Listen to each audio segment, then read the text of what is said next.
I'm going to finally do my take on 1984's 2010, The Year We Made Contact. If you've seen any of my previous videos, you probably know I've been doing analysis of films I like. This will be my first analysis of a film I don't care for. Let me get a few things out of the way first. Anybody is perfectly welcome to disagree with me on any or even all the points I make. Put your critiques in the comments section. Please keep it respectful and this will be worthwhile. I say this because I've read and viewed numerous reviews of this movie, and they're usually quite positive. I see and hear it called an underrated and forgotten film. My own impression when I saw this in a theater in 1984 was quite positive. Much of this analysis will compare elements of 2010 to the 1968 film 2001: A Space Odyssey. I anticipate the argument that I shouldn't do this. I should judge 2010 on its own as a standalone film, you might say. I don't agree, and I'm going to point out that 2010 outright uses screenshots from 2001. Two of the actors, Keir Dullea and Douglas Rain, reprise their roles. And clearly the sets were created to resemble the corresponding set in the 1968 film. 2010 was created on the shoulders of 2001 and makes many references to it. Therefore, I believe I have every right to judge 2010 against its predecessor, since it obviously was marketed and created as its sequel.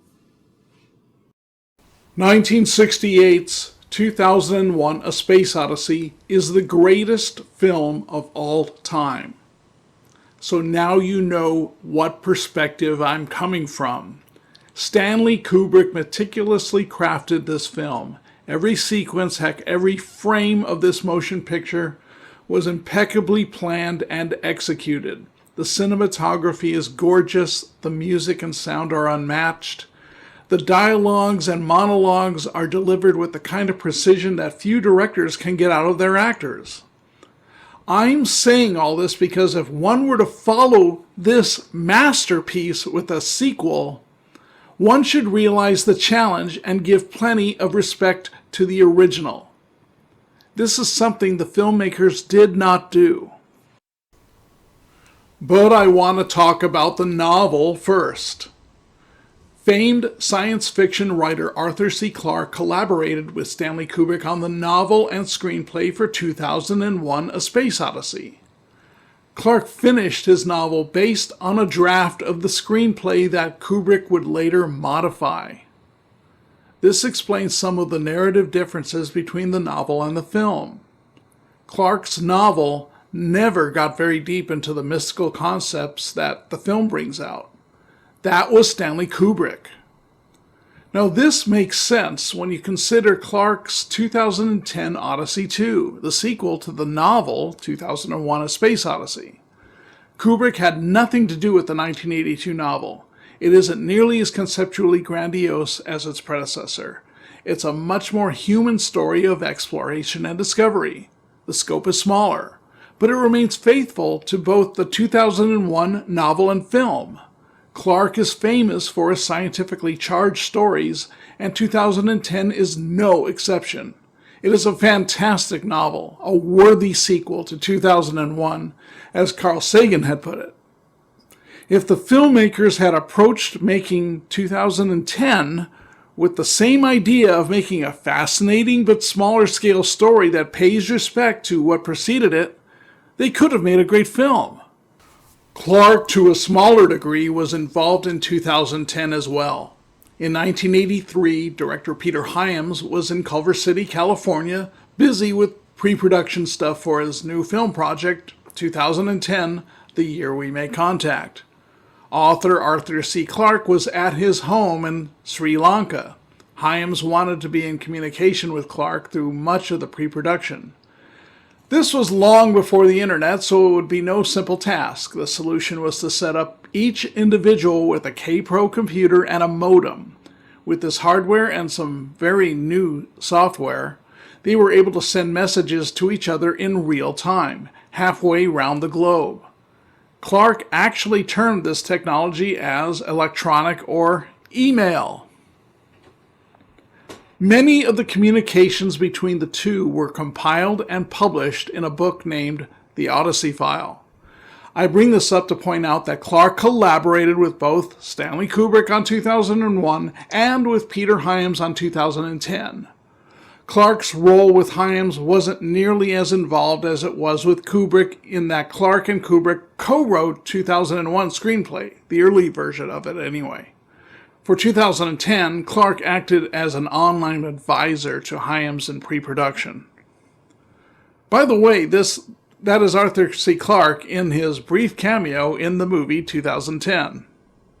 As I stated earlier, Clark's novel 2010 Odyssey 2 is a great follow-up to 2001 novel and film. Here's the synopsis. Heywood Floyd, the head of the NCA, the National Committee of Aeronautics, during the Discovery mission to Jupiter is confronted with the fact that everything that could be known about that failed mission would soon be lost, as the spaceship Discovery is destined to crash into the moon Io. The only way to try to prevent this is for there to be a joint American-Soviet mission to Jupiter. Today we know there is no longer a Soviet Union. It did not exist in 2010 either, but in 1982, when this was written, the Cold War existed. The novel conveys that the Cold War was going on in 2010. However, it's very apparent that none of the Soviet or American spacecraft travelers aboard the spacecraft Alexei Leonov are concerned about that. The novel very skillfully projects that scientists are their own separate club, and petty squabbles between their respective governments have no business in outer space. There's also a Chinese ship trying to beat the Americans and Soviets to Jupiter. There is competition in this, but not a hostile one. Instead, it's of respect from all three sides. Clark clearly envisioned a softening of the Cold War. He didn't predict that it would end in less than 10 years, but it's still an impressive prognostication. There is a discovery of life on Jupiter's moon Europa, and frustration that the monolith orbiting Jupiter is every bit a mystery as before. The crew learned virtually nothing new about it. They do manage to restore the Discovery and revive Hal. During all of this, the crew develops camaraderie. They are eventually confronted with a warning from a ghostly David Bowman. He's the astronaut who had transformed into the Star Child in 2001. The Americans and Soviets have to think creatively and work together to escape the planet Jupiter, which is about to explode. The explosion of Jupiter was engineered by the intelligence behind the mysterious monolith. It seemingly makes no sense at first, but the end of the novel reveals that the cosmic event creates a sun for Europa that will enable the primitive life on that moon to evolve and progress. Not entirely unlike what this same intelligence had done for primitive man on Earth 4 million years earlier, as indicated in 2001: A Space Odyssey. That's the novel summary. Let's get into how Peter Hyams translated it into a screenplay and motion picture. Some of the changes from novel to film are ones to expect. The whole Chinese mission to Jupiter was not used to keep the film at a manageable length and to save money in not having to design and build another spaceship. For the crew of the Leonov, we learn a fair amount of their backgrounds and personalities in the novel. In the film, we just mostly see them as faces with Russian accents. A Soviet crew member is killed in the film, but not in the novel, obviously for dramatic effect, as he was only one of the 2 Soviets that we even got to know anything about. The book gets into volcanic activity on the moon Io. Io is mostly ignored in the film. There is life in the clouds of Jupiter. This is also left out, and there's a happy ending in the movie as Floyd is reunited with his wife and son at the end. In the novel, Floyd began the mission married and ended the mission divorced. I think all these changes are actually quite understandable. I'm not going to go over every little difference, just the major ones that I see that affect the theme, characters, and story. As I mentioned earlier, the novel is soft on the Cold War. To the Americans and Soviets aboard the Leonov, it might as well not even have existed. Director Peter Hyams obviously thought he needed to spice up the tension by having the two sides on Earth preparing for a real war, while creating distrust and tension aboard the Leonov on the film.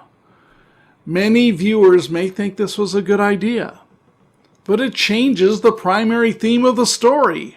Hyams made the film about tensions aboard the spaceship instead of tensions regarding what is happening in the area of Jupiter. In other words, the science was put aside so we can focus on human emotions. There is much discussion of how there could be life on the moon Europa. Hyams simplifies all this by just having Heywood Floyd, played by Roy Scheider, conclude that the life on Europa is there because of the monolith. But none of us have ever encountered even the slightest signs of chlorophyll on any of Jupiter's moons. Never. And we certainly were close enough, weren't we? 9 years ago, the monolith was detected here. Discovery was sent up and everything went wacko. You catching my drift? So here we are, 9 years later, trying to figure out what the hell happened and what the monolith is all about. And guess what we discover along the way? The possibility of life of some kind, where it never existed before. It's oversimplified and it's not even true. As for the feat and reasoning behind converting Jupiter into a star, Hyams sums this up by having David Bowman just repeatedly say, "Something wonderful is about to happen." And I wanted to say goodbye. What's going to happen? Something wonderful. Something's going to happen. Something wonderful. I understand how you feel. You see, it's all very clear to me now. The whole thing. It's wonderful. What is going to happen, Dave? Something wonderful. The science of the story is simplified so we can concentrate on the Americans and Soviets not trusting each other. The problem in Central America is growing worse. This looks as if you've detected the presence of chlorophyll. The United States is threatening a naval blockade. There's nothing but ice down there, so how the hell can there be any chlorophyll? You know and I know that my country cannot allow a blockade. How fast is it moving? We are under instruction. Listen, just because our governments are behaving like asses doesn't mean that we have to. We're supposed to be scientists, not politicians. How fast? Dr. Floyd, I am also an officer of the Soviet Air Force. How fast? This even goes into the casting of the American crew aboard the Leonov. There's Floyd and Kurnow as two Anglo-Americans. HAL's designer and programmer, Dr. Chandra, in the novel is an American of Indian descent. Chandra in the film is played by Bob Balaban, who's Anglo. I have to think the reason why was to keep the theme simple, American versus Soviet. Let's not get other races and cultures involved. Kurnow, the American engineer, is portrayed by John Lithgow, and he is quite true to the character in the novel. However, Floyd is not. Floyd in both 2001 and the novel 2010 comes across as a diplomatic, soft-spoken, and rather mellow scientist. Floyd is much more aggressive in the movie 2010. His presence is dominant in every scene he's in. He's typically the only one talking. See how he is lit up in this scene with other characters being in the dark? In the novel, it is Kurnow, the engineer, who ingeniously devises a plan on how to get home.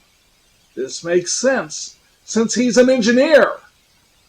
In the film, it's all Floyd. Scheider was a big star in those days. He gets the glory in this film, too. All these worlds are yours except Europa. Attempt no landings there. In the novel, this was David Bowman's cryptic final message to Earth. Bowman, who now represents the intelligence behind the monolith, won't allow Earthlings to interact with the budding intelligence on Europa. It's similar to Star Trek's Prime Directive and is consistent with what we understand behind the monolith's purpose. Hyams apparently wasn't satisfied with this. He put the focus back on the human race by adding, use them together, use them in peace. This is inconsistent with everything we know about what the monolith is. The monolith would not be interested in petty squabbles such as the Cold War. I'm quite sure that in 1968, when Stanley Kubrick crafted the film 2001: A Space Odyssey, he never envisioned there being a sequel. The story arguably encompasses the entire history of Homo sapiens, and its scientific accuracy and predictions of future technology is unmatched by any other film. As I hinted at in the beginning, 2010 contains a great deal of scientific and technological inconsistencies and errors. This is not paying respect to its predecessor. I'm going to go over the major ones. If one pays close attention, 2001: A Space Odyssey does say why Hal attempts to kill the 5 astronauts, and he successfully kills 4 of them. Hal alone knew that the Discovery mission to Jupiter was to investigate an intelligence. No 9000 computer has ever made a mistake or distorted information. This is the clue, and this was Hal's problem. Concealing information, being the true nature of the mission, is distorting information. If one understands this underlying conflict, the actions Hal takes make sense. Here's how it's expressed in 2010, the year we made contact. The situation was in conflict with the basic purpose of Hal's design, the accurate processing of information without distortion or concealment. He became trapped. The technical term is an H-Mobius loop, which can happen in advanced computers with autonomous goal-seeking programs. The goddamn White House. I don't believe it. Hal was told to lie by people who find it easy to lie. Hal doesn't know how, so he couldn't function. He became paranoid. Those sons of bitches. I didn't know. I didn't know. First of all, Floyd in 2001 did know, as he tells Bowman, and which for security reasons of the highest importance has been known on board during the mission only by your HAL 9000 computer. Secondly, the Discovery mission's planners made the mistake of treating Hal as if it was human. When we watch 2001, it's easy to see why. Hal is the most human character in the film. In 2010, somehow Floyd and company were supposed to know that having Hal being the only one in the know would cause a problem. Floyd's cursing and repeating, "I didn't know," seems to show Floyd would know about potential problems in Hal's artificial intelligence. That doesn't seem right. Hal was told to lie by people who find it easy to lie. Hal doesn't know how. Now here is an outright inconsistency. Remember this in 2001? I've just picked up a fault in the AE-35 unit. It's going to go 100% failure within 72 hours. This is a bald-faced lie. Hal didn't seem to have too much trouble telling it. It will be the first of many lies Hal will start telling.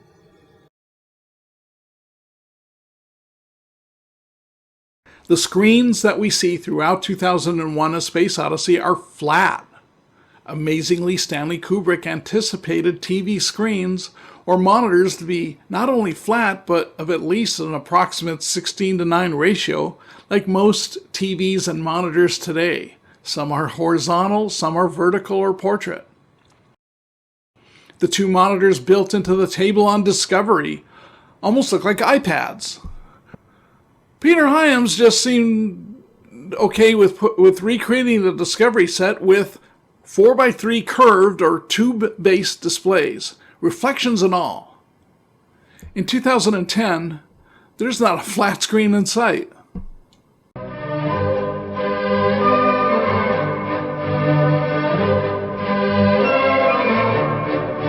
Kubrick ingeniously played music in space because otherwise we wouldn't and shouldn't hear anything. There are some moments in 2001 where there is no music and therefore no sound. These are key moments, and the utter silence is startling. 2001 is unique in this almost all movies that take place in space have sound. 2010, the supposed sequel, instead of following 2001, follows more the likes of, dare I say it, Star Wars.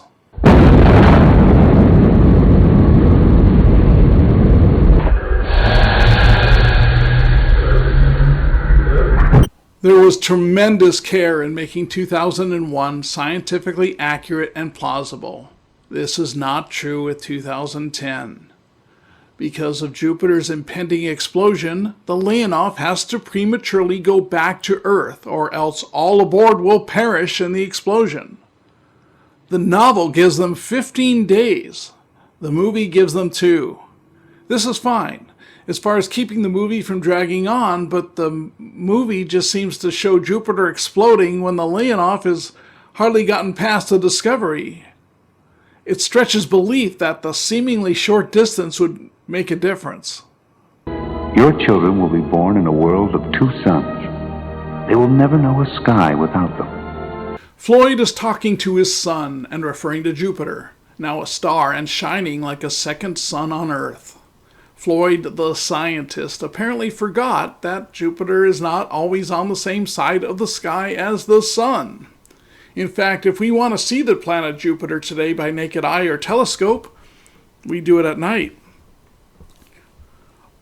Arguably, 2010's biggest scientific sin is with gravity. Let's look at the Orion spacecraft seen in 2001. This is the space plane that left Earth and is on its way to the space station. Being in space, everything is weightless. We see a floating pen, a sign stating weightless condition, and an awkwardly walking flight attendant. How is she walking if she has no weight? The film shows us that she's wearing special grip shoes. Essentially, it's Velcro.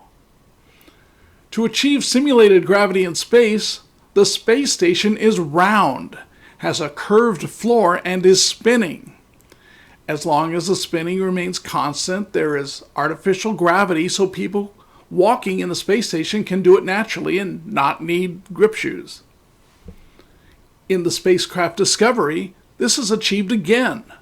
Only here the spinning curved floor is inside the spherical head of the ship. It is here where we see David and Frank able to walk or jog normally. Note that this is the only part of the ship that has artificial gravity. Now let's look at 2010. Discovery's circular room or centrifuge is not shown in the movie. This I can understand, as it would be expensive to build, as it was done in 2001, and it's only a small part of the movie takes place aboard the Discovery. The rest of the Discovery would be weightless, as these areas do not spin. Here's the airlock as shown in 2001. Notice the floor.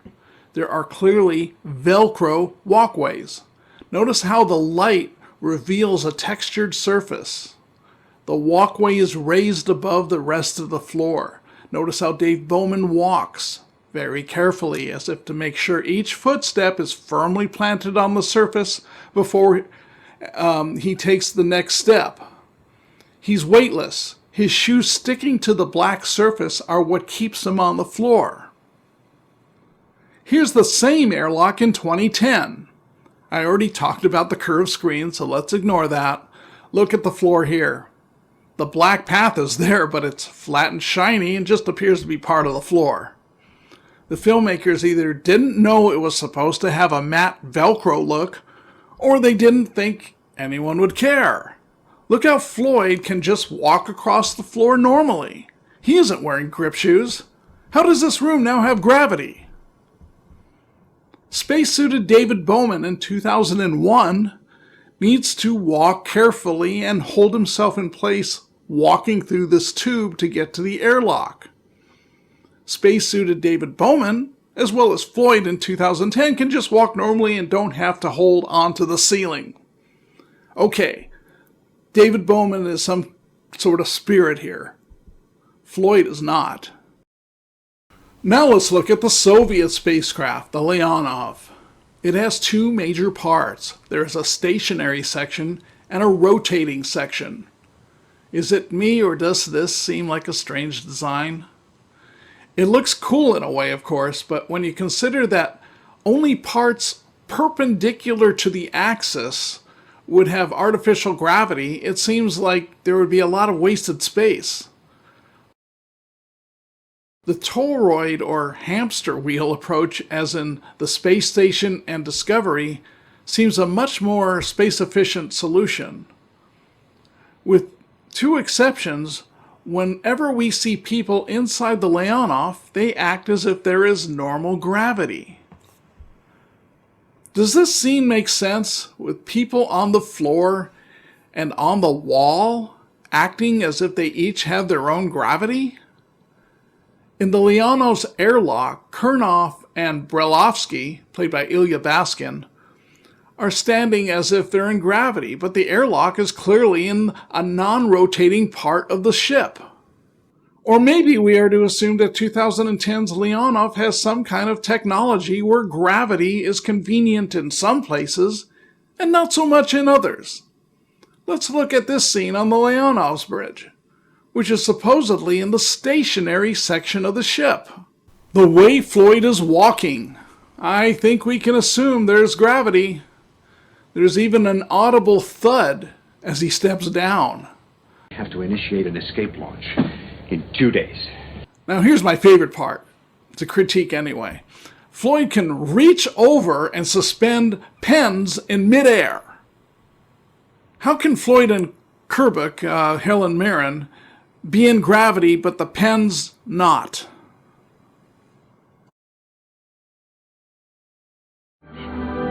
You can tell your children of the day when everyone looked up and realized that we were only tenants of this world. We have been given a new lease and a warning from the landlord. The landlord? If we were to assume that director Peter Hyams has the intelligence behind the monolith as an alien species, as author Arthur C. Clarke does, how is an alien species our landlord? I get the feeling that Hyams thought this would be a thought-provoking final statement of his movie 2010. What it really does is state our planet belongs to another species. I mentioned earlier that I liked 2010 when I first saw it in 1984.